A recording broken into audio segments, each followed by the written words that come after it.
Good day, everyone. This is Lex Law from the Daily Blunt. It is Friday, March 16th, 2018. And today we're going to be going over an interview that Doug Ford gave with the CBC Ottawa Morning with Robin Bresnahan. This interview took place, I believe, on the 13th of March. And it was a very good interview. Some people on the liberal side of things were saying this was a terrible interview for Doug Ford. He was just vague. He was not answering the questions. He looked like a buffoon and an imbecile. And then people on the Doug Ford side of the aisle said that it was a massive victory. That he destroyed her and he looked fantastic and he was brilliant in it. And I think it was a bit of a mix of both. I think that Doug Ford it was a good interview for Doug Ford, for sure. He did answer a lot of the questions that she asked, and he made it clear what he was running on, some of his platform points. That was kind of her whole premise of the interview, is we want to clarify what his platform exactly was. Because the PCs had Patrick Brown as the leader. The People's Guarantee was this magazine that was their entire platform. And since Patrick Brown's been gone and Doug Ford's in, the People's Guarantee has been scrapped. They're going to do a revision of it. And she did make a very fair point that Doug Ford's kind of like a bumper sticker, that he just kind of spouts these slogans, like Ontario's open for business. And he certainly did do a lot of that sloganing in the interview. But he did also lay out some concrete examples of things that he was going to do. So I think it was a pretty good interview. The interviewer certainly she wasn't really attacking him. She didn't come off as super biased.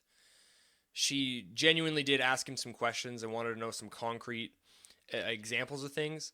However, she was really stuck on a lot of liberal talking points, like climate change and, questioning him about abortion. And she drew some Trump comparisons to try to get everybody all stirred up about him being, like Trump. So I don't think she did a terrible job. She certainly wasn't trying to get his perspective on a lot of the things that he cares about and that he claims that the voters care about.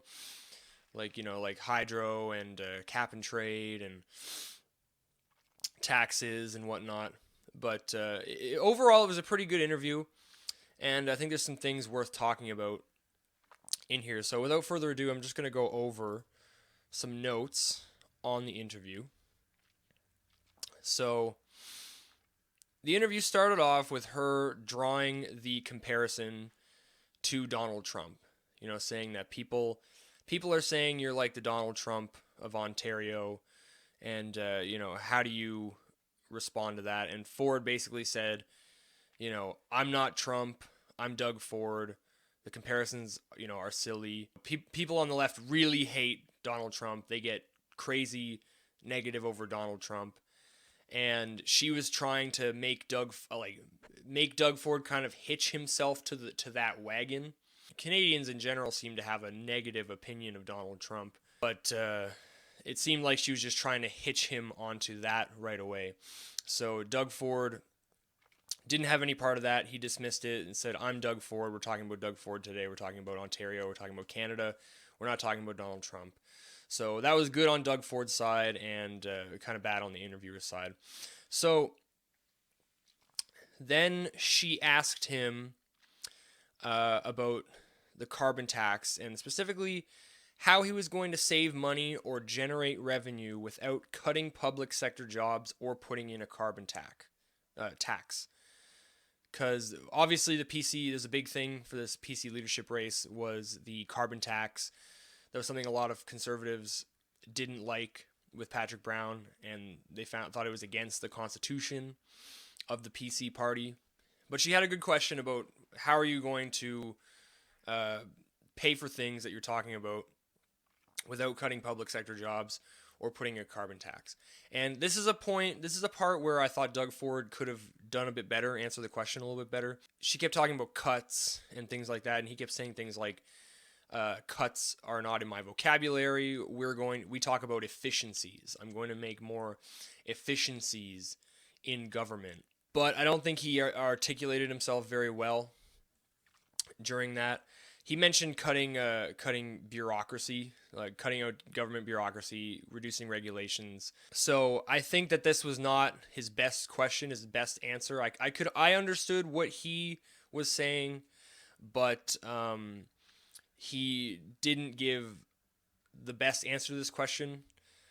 But afterwards, he started to give some more concrete examples, and he was talking about that we're sending $469 million to California with the whole cap and trade program. I think that the better answer to solving problem with climate change is to invest in better technology. But that's what he was. So he directly mentioned that. He directly mentioned that we're going to stop doing that. We're not going to be sending money there. So that was good. That was an actual thing that he said he would do. He then went on to say that we lost 300,000 manufacturing jobs under the Liberals. Now, I believe that number is exaggerated. The sources I saw said from 2018 to 2015 that it was 75,000, which is still a lot of jobs. But one thing I noticed about Doug Ford in the interview is that he didn't quite get his statistics right. 300,000 manufacturing jobs as opposed to 75,000. That is a big difference. Still, 75,000 is an insane amount of jobs lost. But he needs to make sure he gets these statistics correct. Because there's another statistic in the article. He said later that when we're talking about minimum wage, that we've lost 60,000 jobs since the minimum wage came out. And that's not true. That's an estimate put forward by the Bank of Canada. So Doug Ford just needs to make sure he gets those things right. But so she continued to ask him about climate change. And she said the carbon tax is absolutely crucial for the rest of the PC platform in order to fund it. And Ford said it was a terrible tax, and he doesn't like the government doing that. She asked him what he was going to do with climate change. He said, well, I've only been the PC leader for about 50 hours, so I'm not quite sure yet, but we're going to sit down and we're going to talk about it, and we're going to look into environmentally friendly technology as opposed to a tax.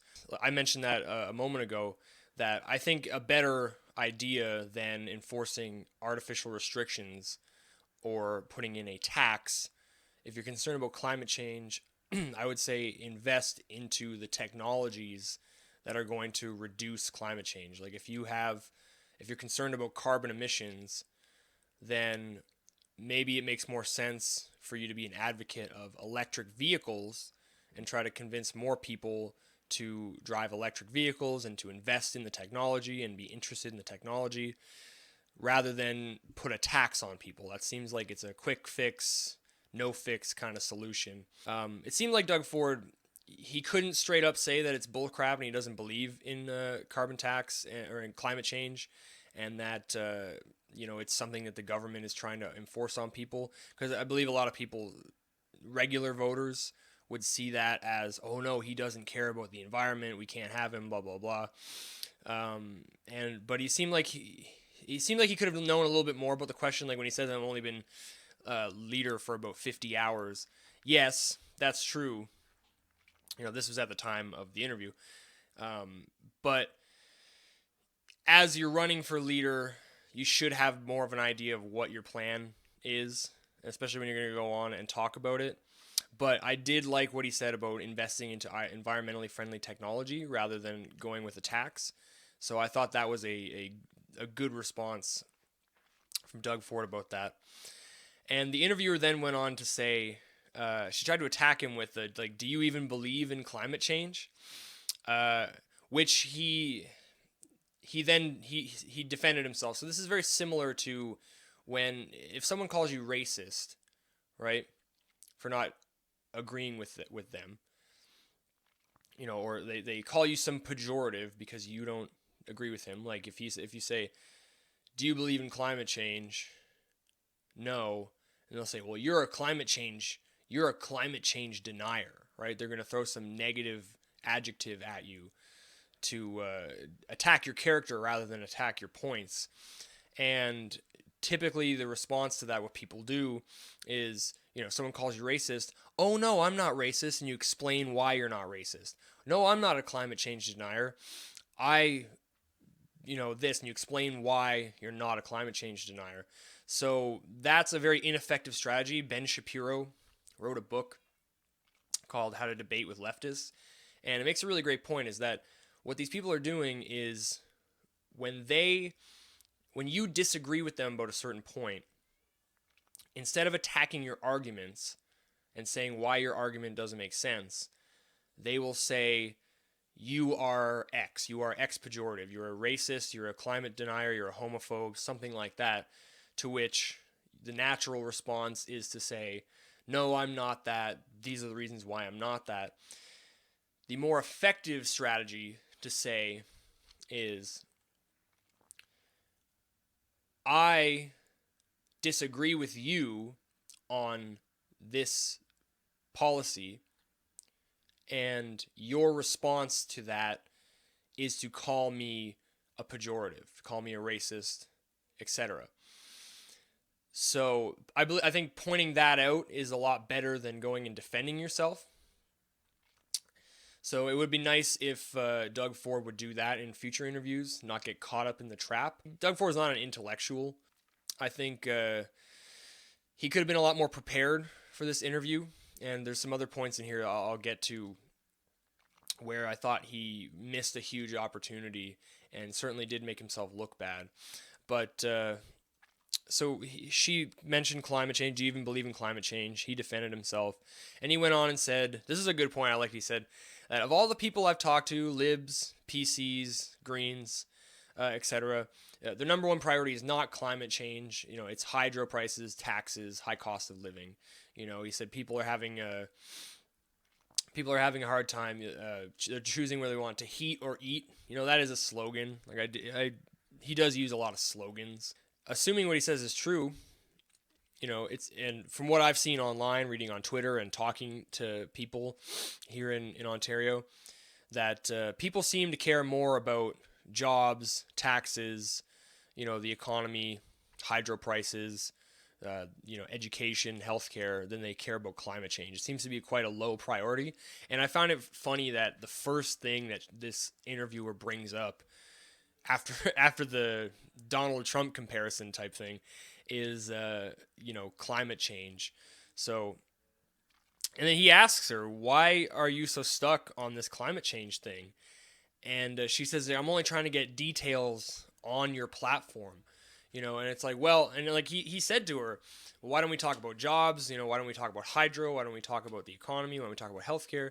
And so it seemed like she was certainly more interested in the liberal talking points than she was in, like, she wanted to find out how he responded to her positions on certain policies rather than the things that he actually cares about in his platform. So then she made a point about him being a bumper sticker. To be fair, he's only been leader for a few days. The entire platform has to be redone, but I do think that he could have had some better arguments.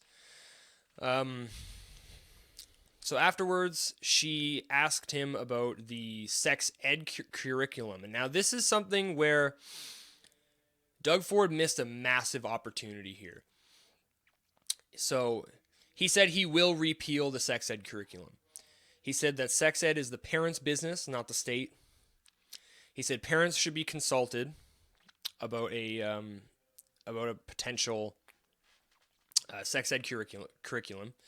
So she responds, this is her big argument, was that 4,000 parents were consulted about this. She tried to gotcha him with, he's saying, like, parents weren't consulted, like, all the parents that I've talked to have hated this, and she comes back with 4,000 parents were consulted. So 4,000 parents were consulted about this sex ed thing. Now, I went on StatCan. Basically, it says that there are over 4 million children in Ontario, and the average amount of children is about 1.1 child per family. And the Statistics Canada says that there are about 3,612,200 families in Ontario as of 2011. So 3 million families, 3.5 million families, that's about 7 million parents, give or take. So just going on the 3 million families number, if 4,000, let's say not 4,000 parents, let's give them this and say 4,000 families were consulted about the sex ed curriculum. That is just over 1/1000th of a percentage of the families in Ontario who were talked to, who were consulted about the sex ed curriculum. That is insane. The fact that she would even use that statistic just shows a massive lack of perspective. Like, how many people are in Ontario? There's 13 million, over 13 million people in Ontario. It's like 33% of the Canadian population who lives in Ontario. And only 4,000 parents were consulted. Well, that's a massive minority. That's an insane minority. And that really doesn't mean anything. She also went on to say that families were consulted, parents were consulted, universities were consulted, psychologists were consulted about this, and they all agreed that it was a good idea. Well, that doesn't... She's basically making the argument from authority as well as making like an argument from majority. Psychologists said this was good. Parents, teachers were consulted about this and agreed upon this. That doesn't mean it's right. An entire 20 million people could believe that killing children for crimes or something, let's just give some absurd example, killing children for crimes, children that commit crimes are to be murdered. 20 million out of the 30 plus million Canadians could agree to that. All the universities could agree to that whole premise, but that doesn't mean that is moral. That doesn't mean that it's right. So she stated these statistics and that, well, they were consulted, and we talked to universities and we talked to all kinds of things. She stated that as a major counterpoint to him saying that families were not consulted, and I think that's just an absolutely terrible argument. Like I said, that's 4,000 parents is less than 1/1000th of a percentage of all the families in Ontario. Horrible. So I think Doug Ford did really well with that. The interviewer also at one point said physical education curriculum was the most consulted in history. They talked to teachers, parents, universities. So I'm not sure if she just made a mistake or if she's doing some false equivalency. Well, we're talking about physical education, which encompasses other things more than just the sex ed curriculum, and they were consulted for that, right? So I don't know if that was just a slip of the tongue or whatnot. But so that was good for Ford. However, here is where he made his biggest mistake in the entire interview, and he missed a huge opportunity. He was talking about the sex ed curriculum as liberal ideology. And she asked him specifically what things in the curriculum that he disagreed with, and he could not provide a specific answer. He just continued to say that it was ideology. He continued to say that it was wrong and that families don't agree with it, which he's right. He is right. But the sex ed curriculum is kind of messed up, and he is true. He's completely right that parents were not consulted about this.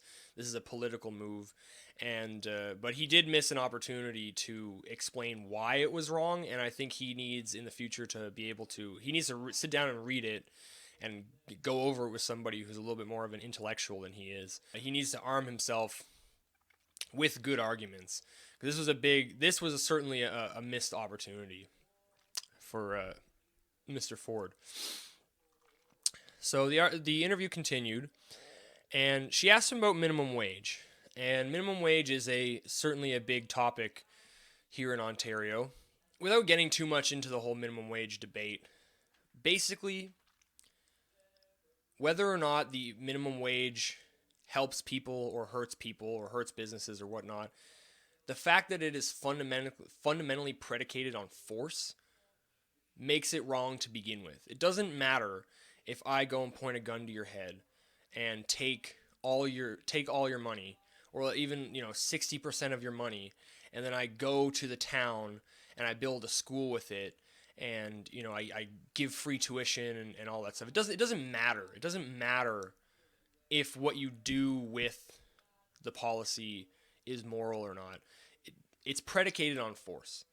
Minimum wage is force. You are forcing business owners to pay their employees a certain amount of money, and if they don't, they will go to jail.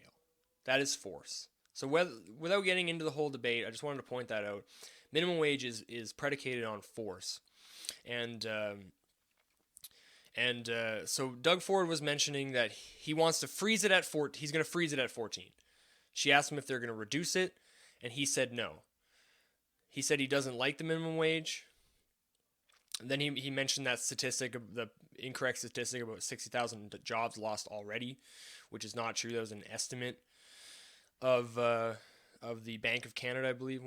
Some bank made the estimate that 60,000 jobs would be lost by 2019 due to the minimum wage increase. So he doesn't like the minimum wage. He doesn't like it, but he will not reduce it. He's going to freeze it at 14, and that's a political move. I don't mind if it goes down. Like I work for minimum wage at my job. The minimum wage boost actually helped me a lot. My hours were not really affected. I got more hours, honestly. So I do make more money now, but it doesn't matter. I can see that it's wrong. And I can see that other people are hurting from it and other businesses are hurting from it. So, but he can't bring it down because unfortunately the voters here in Ontario, I mean, here in Canada and probably even in the West, are not as informed about the, I want to say, ethics or the philosophy behind policy. Like, a lot of people here can't make the equation that I just made a second ago, where you say the minimum wage is predicated on force, therefore it's wrong, right? Like, it doesn't matter if it helps people or not. It's wrong because it's predicated on force. People here don't really seem to understand that, especially since we are in such a financial crisis here in Ontario. The price of living is extremely high. It's hard to get a home here. It's hard to buy. It's hard to pay. Like, hydro bills are up the wall. So people who are now getting that temporary wage boost because of the minimum wage, before all the inflation kicks in, and like the prices have only started to go up a little bit so far.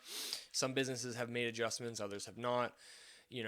As these things go on, the price of goods does go up. But people right now feel like they have more money, and they are concerned about high costs and everything. So they don't want to get rid of the minimum wage. They don't want, they don't want to reduce it or get rid of it or anything. So Doug Ford does not like the minimum wage at all, but he can't exactly do anything to reduce it because that would not go over well with the voters. Now, this is where Doug Ford made one of his biggest, clearest statement, like, that would be on his platform throughout the whole interview. So he said, anyone making $30,000 or less will not pay a cent in taxes. So that's really great. And the interviewer said to him, this is a pretty good gotcha on Ford's side. She said, well, how is paying less taxes any different than increasing the minimum wage? Right? Because Ford was saying that the minimum wage increase was it was going to help governments because, well, now people are making more money. Businesses are forced to pay them more money. So now they can tax more because they're making more money out of it, right? So anyways, she asked him how is paying less taxes any different than increasing the minimum wage, and he said, well, if you make more money, you pay more taxes, right? Like, why don't, like, that's ridiculous. And she knew that was he got her there on that one. So So Doug Ford likes lower taxes and doesn't like the minimum wage a whole lot, but he's gonna freeze it. He's not gonna increase it. He doesn't want to reduce it. So I think that's fine for now. So then they shifted away from important things like minimum wage and climate change to really important things like marijuana. Obviously, I think that people should be allowed to do whatever they want. I don't think the government should be able to tell you what you can and can't do. If someone wants to buy weed and smoke weed, I don't think the government should be able to tell you that you can or you can't do that. And Doug Ford seems to agree on that. He says that he doesn't like the government controlling anything, and he wants a free market when it comes to marijuana. And she was saying, like, her question was, would you privatize pot stores? And the way she said that seemed like it was like a really like negative, like, you would privatize marijuana stores? Like, what? And there's this thing going on the internet where they were saying, like, oh, Doug Ford wants to have marijuana cigarettes right next to candy bars at the gas station. And it's completely absurd. It's like, we don't have cigarettes where anyone can grab them at the gas station. They're behind the counter, right? It's like, however, we have at the grocery store in Ontario, you can go to Sobeys, and literally right next to the chips and pop aisle, you have the beer and alcohol aisle, as well as a wine rack at the front of the store on your way out. So when you leave in the store, you're like, oh, maybe I can grab some wine, you know. So obviously, he's not going to just have pot sitting on the shelves. Like, you know how much of that would get stolen? Like, come on now, come on. And they're using this as an attack on him and whatnot, saying that he doesn't care about children because he wants to have privatized pot stores. That's the way, if you're going to do it, that's the way you should do it. Because really it just comes down to this. Do you care about giving people freedom? Do you care about giving people the chance to make their own decisions? So he wants privatization for marijuana, and they try to spin it as a bad thing, but fortunately they didn't spend too much time on this pressing matter, and they continued on with the interview. So the next thing she brought up is she didn't talk about hydro. She didn't talk about hydro at all here. She didn't talk about manufacturing jobs. You know, she briefly mentioned, and this was kind of one of her defenses, that he accused her of saying, like, well, you're talking to me about all these things like climate change and marijuana, and you're not asking me questions about the things that Ontarians care about, like hydro and taxes and jobs, you know, and education. So they continued on to talk about abortion.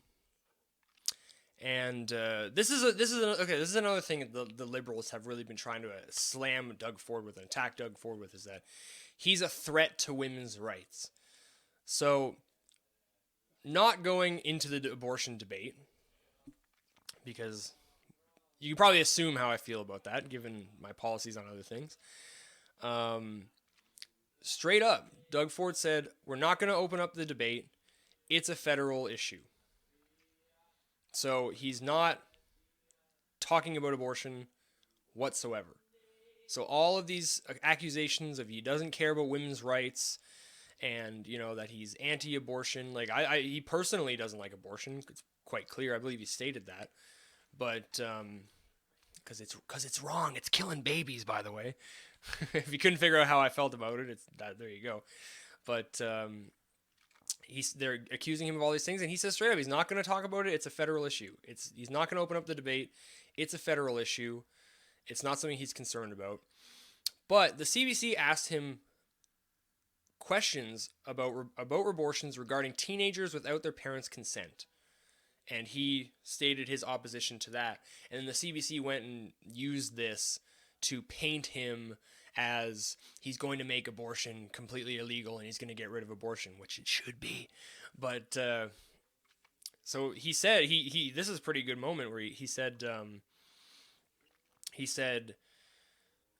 they asked me about that situation about teenagers getting abortions without their parents' consent, and he said that, like, would you want your, he asked the reporter if she had children, would you want your children to go and get like their tonsils taken out without your permission?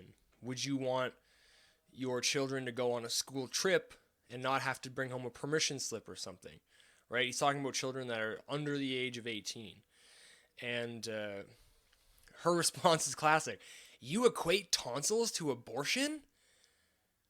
And it's like, I mean, you're kind of proving his point. And like, if you wouldn't want your child getting your tonsils taken out without your consent, which is a much less significant thing than getting a child aborted, you wouldn't want your child to do that, so of course you wouldn't want them to have an abortion without your consent, right? But she said, will you equate tonsils to abortion? And he's like, well, I'm using it as an example. Would you let your child get an operation without your consent? Your own child, right? To which she, I believe she didn't respond and continued on to the next thing. So he's not going to open up the debate on abortion. It's a federal issue. So anyone going around saying that Doug Ford is going to make abortion illegal and whatnot is lying. It's not true. And when he talked about that, when CBC asked him about that question, he was specifically talking about underage children getting abortions without their parents' consent, which I think, if you don't agree that that's kind of messed up, you're kind of messed up. So, then so her whole idea is that she's trying to get more of an idea of what his platform is. And she said, when will we see the platform? And he said, it's coming up very soon. He wants to do a newer, shorter version of the platforms. The old platform was the People's Guarantee, and it was a large magazine. And I remember I was going to do a video when Patrick Brown was still leader. I was going to sit down and do a video about him and about the platform. And I remember sitting down to read the platform, and I was like, oh man, this is going to take forever. So he wants to shorten that up, which is really good. But then the interviewer comes back and says, well, didn't your caucus make that platform? Isn't that a slap in the face to them? And it's like, well, Doug Ford didn't say this. I said this. But like, well, it was Patrick Brown's platform. Right? Patrick Brown was in charge. He put this platform out, which had a whole bunch of things that people in the electorate disagreed with completely. And he got ousted, and the entire PC leadership race was about getting rid of things in the old platform that Patrick Brown wanted, like the carbon tax that nobody else wanted. And Patrick Brown is gone, so wouldn't it make sense to have a new platform? Now, this whole thing is the PC party kind of failed themselves on this. Like, it's a couple months before the election. The election campaigns have already started, and the PCs don't even have their platform out yet, right? That's kind of bad. Like, that's certainly not a good thing to have going on right now. But that was a failure on the PC party for electing Patrick Brown in the first place. And because clearly he was against what the party stood for, or else he would still be a leader, right? Because, I mean, he only got accused of, like, sexual misconduct. It's not like he raped or assaulted anybody or anything. So, he stepped down. People withdrew their support for him. Like, as soon as there was, like, as soon as there was a whiff of weakness and, oh shit, Patrick Brown has been accused of something bad and whatnot, everyone withdrew their support for him. And he stepped down right away. So I think making this comparison of you put a slap in the face to your people for getting rid of a platform that the old leader who's gone, like he got ousted because nobody liked him. I think that argument is kind of ridiculous. And that was a moment where it seemed like she was just going on the attack. So I just wanted to point that out. But so she continued trying to get more clarity on what he wants out of his platform, and basically what it came down to, like, she asked him, what is something that is going to be new? What's some new things? He said no tax on minimum wage earners, $30,000 a year or less. There's not going to be a carbon tax. They're going to get rid of the Green Energy Act, and which I'll do a video on that a little later. He's going to get rid of the Green Energy Act. He's not going to subsidize things like wind turbines, which I think is fine. I don't think the government should be subsidizing things. I think if you want to build wind turbines to generate green energy, and you can make that work, and you can make that profitable, you should do it. And then if it's profitable and it's better for people, more people will adopt it. I don't think the government forcing people to do that and subsidizing that, because, hey, if you subsidize wind turbines, then more people are going to want to build wind turbines. But if wind turbines aren't the most effective thing, a lot of people are going to buy them because they're going to get them because they're going to get subsidies for it, and it's going to fail, and then all that money is being wasted again. So he's not going to subsidize that. Because, like, this is the thing. People say, oh, he's not going to subsidize wind turbines. He doesn't care about the environment. And it's like, it's the most first level argument that you can possibly make. It's like, maybe it's not that he doesn't care about the environment. Maybe he just thinks that subsidizing wind turbines is a bad idea. Maybe he thinks that giving people government cash in order to build things that the government says you should build this and we'll give you cash is wrong, right? So he also wants to stop cap and trade, which I briefly mentioned earlier. And I don't claim to be an expert on any of these policies. I'm certainly new to the whole Ontario politics thing. So that's why I wanted to go over this article today and just kind of give you a report on what she asked him, what he said, and whatnot. And so then this is the final question in the interview, and it's great. It really shows the priorities of the liberal media. This is CBC, like they're state sponsored. You know, they're quite to the left, and it seems that their concerns, they're not so concerned about, you know, like I said a million times, hydro, taxes, jobs. I sound like a politician now. Holy shit.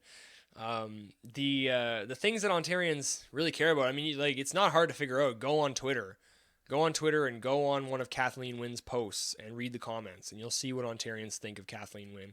You'll hear what Ontarians have to say about, like, what they care about, right? It's pretty easy. If they would have went and looked on Twitter and looked at people who weren't liberal and see what they care about, because latest polls show that only 22% of people polled want to vote for Kathleen Wynne. So, I mean, obviously polls aren't correct, but let's say that 20% of Ontarians are care about the Liberal Party, or going to vote Liberal, right? That's regardless if Doug Ford is going to get 20% of the vote. There's still only 20% of the people who care about the Liberal policies. You're leaving out the other 80% of the people who care about those policies. But that's all you're asking about is liberal questions, right? So she ended the argument. She ended this by saying, instead of asking him about something that fucking matters, to be quite frank, she asked him about the accusation about him selling hashish in the 80s. Now, if you go on Wikipedia, you will find out that Doug Ford was born in 1964. Same year as my mother. So in the 80s, in 1980, he would be 16. And in 1990, he would be 26. So between the ages of 16 and 26 is when Doug Ford was accused of selling hashish. Now, he denies the accusation, saying that it's untrue. And he also said that he would sue the Globe and Mail for claiming, because they claimed, I think in 2013, that they accused him of selling hashish in the 80s. And he said he threatened to sue them. So the interviewer said, well, if you'd sue the Globe and Mail for claiming you sold hashish and it's clearly untrue, well, why don't you sue them? Because if it's untrue. And his response was great. He's like, this is just me paraphrasing. I didn't use any direct quotes in this, by the way. I paraphrased. He said, I'm not going to go up against one of the richest organizations in the world over something that was alleged to have happened when I was in high school. It's like, it just, oh man, it just shows that these people have no argument anymore. They don't actually care about the things that Ontarians care about.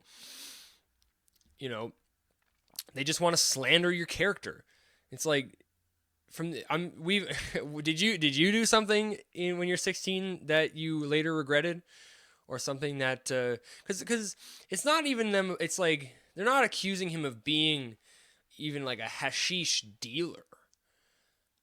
They're saying that they like, you sold hashish. So like that could mean that one time his friend was selling hash and he went and made the sale for him.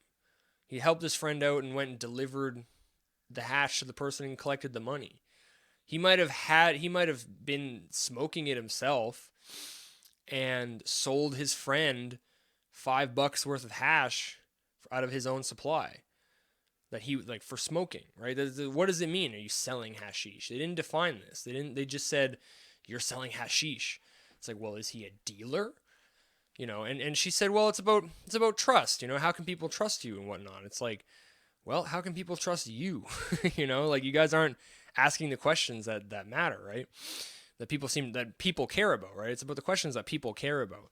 So, but they just result to this character attack, and you sold hashish, therefore you're a bad person, and it's like, I mean, sure, if Doug Ford was like a massive hashish dealer in the 80s or something, okay, I could see why people were concerned about that, but it's like, just you sold hashish? Like, I'm pretty sure a lot of people I'm pretty sure like a large majority of people one time or another have sold their friend a cigarette, or sold their friend a beer, or sold their friend a joint or something. It's like, what does it mean? Are you selling hashish? So this is just another example of an attack upon his character. And then she said, how can people trust you? And he responded with, I have a good public track record. And that he could have answered that a little bit better, I think. But it's about it as far as the questions go. Like I said earlier at the beginning of the video, I think this is a good interview for Doug Ford. I think he certainly answered some questions, and I certainly think that he didn't get caught in the traps that the media set for them. And I'll give the interviewer some credit. She wasn't completely biased, and she actually did ask him some legitimate questions. But I think that Doug Ford did a pretty good job in the interview, but he missed an opportunity to define things that he didn't like in the sex ed curriculum. And I think he certainly needs to have some better arguments going forward. And you can't just rely on these slogans forever, because it's not gonna carry you all the way home. They gotta get their platform out. They gotta get their platform out, and he's really gotta get his arguments in order, especially on the sex ed curriculum thing, because that's a huge thing. Like, if more people knew, and like I said, check out the Faith Goldie video on this. I think it's called "The State of Ontario." If people knew more about what's going on in the sex ed curriculum, I think a lot of people would be opposed to it. So if you can very clearly break down why it's wrong, and what's wrong with it, and why we shouldn't have it, why it needs to be scrapped, because it has things in it like teaching kids about anal sex in like grade 4 or something like that, and it teaches people about the whole gender rainbow type of thing, and it's strange. Go check it out for yourself. See if I can find the link to it. But if he was more knowledgeable about the specifics of the policies that he wants to change, I think that he would do a lot better. He would resonate a lot better with people who aren't in the Doug Ford camp, because people who are on the Doug Ford camp are going to vote for Doug Ford. You don't need to convince them. You need to convince the people that are on the fence. You need to convince people that have voted Liberal in the past and that are thinking of switching. You need to convince people that are going to vote NDP and Green. And by being able to actually break down the points is certainly a lot, is certainly very valuable. But I think this was a decent interview for Doug Ford. He definitely answered some questions. It's not as bad as the media is pointing it out to be.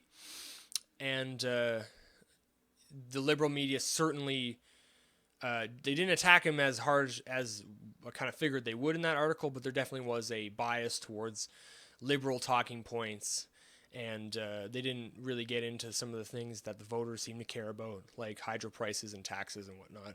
So I think it's a good interview for Ford. He got some things to work on. It wasn't a whitewash on either side that people are saying it is. But I think Doug Ford certainly has some room to improve. But I like what he's saying. I like what he said so far about taxes and sex ed, and repealing it. And we'll see what happens here in the coming weeks. It's going to be a very interesting election, I think. So thank you so much for checking out this video. Like and subscribe. And we're on Twitter. We're on BitChute if you don't like YouTube. We're all over the place. Steemit, Minds, Twitter, Facebook, Gab as well. Check it out. And we're going to have a full breakdown of the candidates coming up soon. I'm probably going to do Kathleen Wynne first, just because we know what their platform is. I want to get more content out instead of having to wait for the PC platform to come out. So I'll probably do Kathleen Wynne first, and then we'll do Doug Ford. We'll go over the full candidate, the history of the candidate. We'll go into a breakdown of the policies, the platform, and we'll do one for the Greens, NDP, everybody else as well. We're going to talk about how you can get involved, where there's going to be rallies, what you can do to help. We're going to talk about swing ridings. So a very, very exciting time here in Ontario politics. We got a federal election coming up next year, so stay tuned to the Daily Blunt for all your information on the Ontario provincial election 2018. My name is Lex Law. Thank you very much for watching this video.